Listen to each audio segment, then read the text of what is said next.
I blocked every Magic the Gathering ambassador, and I feel amazing, and I love it. It was the smartest thing I ever did. And if you want my suggestion to keep this game fun and exciting, block anyone who is a Magic the Gathering ambassador. And those are the ones that get the free product from Magic the Gathering to push it in your face. If you know, you know. Comment your experience down below. Hit the like and follow button. If you're new here, my name is Eric. I'm a recovering cocaine and alcoholic addict, and I love to share and talk about Magic the Gathering. It's a big passion of mine. It's a big joy of mine. And one of the things that I noticed I was running into with Magic the Gathering, I think like a lot of people, is just burnout, man. It's product after product, tons of secret layer drops. I mean, we're just getting hit and hammered with products. Right now it is July. Marvel was just released. I already see promotion for The Hobbit, and I'm already seeing promotion and pre-orders for Reality Fracture. I mean, it's exhausting. It's mentally exhausting, I feel, right now to be in Magic the Gathering. This is not the golden era. And I think one of the people that are truly hurting this are Magic the Gathering ambassadors who get all the free product. And here is why, and what I've noticed when I blocked them all, because I blocked them all on all my platforms. I see one of them, I block them. Doesn't matter if it's T-Beard, Redbeard, Allbeard, Ben, whoever. If you are a Magic the Gathering ambassador, I have blocked you. And it has been the best fucking thing ever. Because here's what I don't see. I don't see entitled people, because that's what I watch. I watch a lot of Magic the Gathering ambassadors. Maybe I followed them in the beginning because they did fun content. They did really good content. But all of a sudden it became just a selling commercial. I went from watching people who were talking about like building budget decks to budgeting and saving for cards to all of a sudden just, oh, I got another collector booster I'm going to rip. Where 3 months ago they couldn't afford a box of collector boosters, which is whatever. Congratulations, you became an ambassador. But now you feel almost entitled, I see. And I feel you just pushing product. And now, like all my content for the longest time were all these pack openings, making me have FOMO, people constantly hammering about price and value of cards. And I've started becoming hyper fixated on value of cards. I started having paralysis of struggles building decks because what's coming out next? Oh my God, I want to wait now for that card to put in this deck. It was just so exhausting. And it was one of those that, like, I really struggled seeing people just feeling so entitled to all the free stuff they were getting, and they're selling you crap. Everyone telling us how amazing Spider-Man is and how this is going to change everything. Great. It did bring in some people. It was a cool set, whatever. Some people really liked it. Some people hated it. Next. There's no honest opinion. There's no real opinion. It's bullshit. And that's the problem is when you hear them talk, it is complete and utter bullshit because they're never going to tell you the reality of it. They got to push and sell the product because guess what? They got a free collector booster. They got free commander decks. They got free booster packs. And when you don't pay for this stuff and you don't get the best of pulls, you're still having fun and it's still exciting. That's the worst part.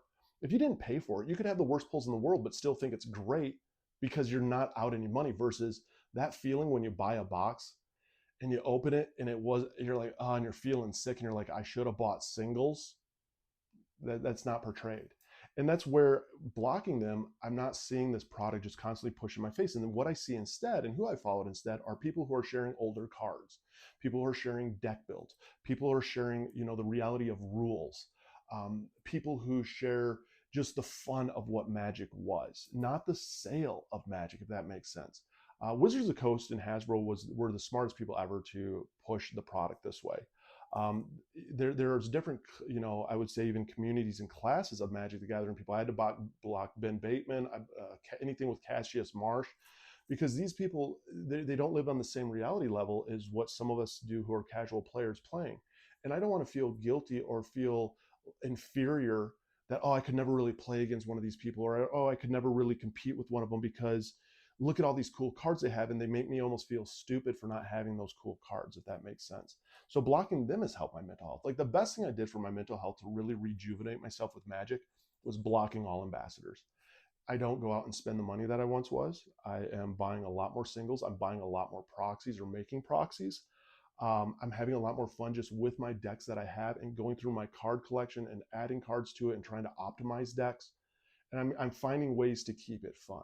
And so I will say, if you're out there and you find yourself really struggling, go through who you follow, who you watch a lot of on social media, and you'd be surprised that if you start to block these people and you don't see any of their content, and especially if you're ADHD, it's the best thing because it's out of sight, out of mind. Object permanence, I'll fucking forget about you. I'll forget that you even exist. It has helped so much. And it makes me smile. And now every time that I block one, I smile because it's almost like I'm saving the joy of Magic for me.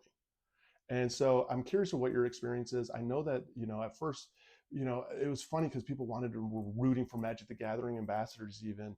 And yeah, you definitely earn it to, yeah, the community has turned on you because you're not who you were. You have changed. That's the reality of it. You've changed. And now you're just pushing shitty product, all the product, no matter what. And you're not being honest and upright with a community that was once pushing for you. And you can tell how entitled they are. This is my favorite because people are like, well, they really earned it and deserved it and stuff. They really care about the community. They really cared. Wouldn't they tell everybody how they became a Magic the Gathering ambassador and how to become one themselves? Oh no, you can't do that because that would create competition. Got to keep this secret. You ever notice that? Again, it's just in the little details. I will say this, Magic is a lot of fun. I find ways to keep it fun because that's what it's about for me. I'm curious of what you do to keep Magic the Gathering fun. I will always keep that conversation going on fuck Wizards of the Coast and Hasbro and fuck ambassadors.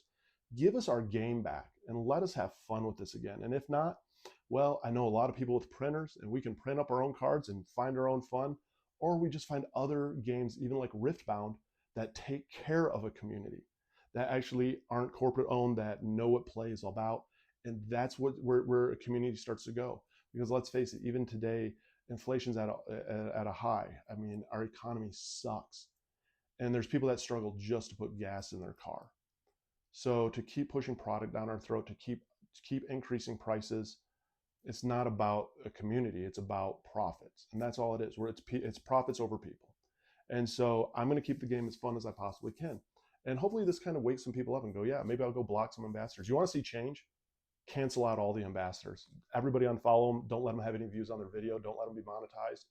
Watch Magic the Gathering pull their ambassadorships, and then you start getting the real story. That's what it comes down to. And then if Magic the Gathering products just start sitting, guess what? Eventually they have to make a change. And that's why I'm pro proxy. Just saying. Again, comment your experience. I love you guys. Keep this game fun. Hit the like and follow button if you like. Comment down below. And let's just keep Magic what it once was.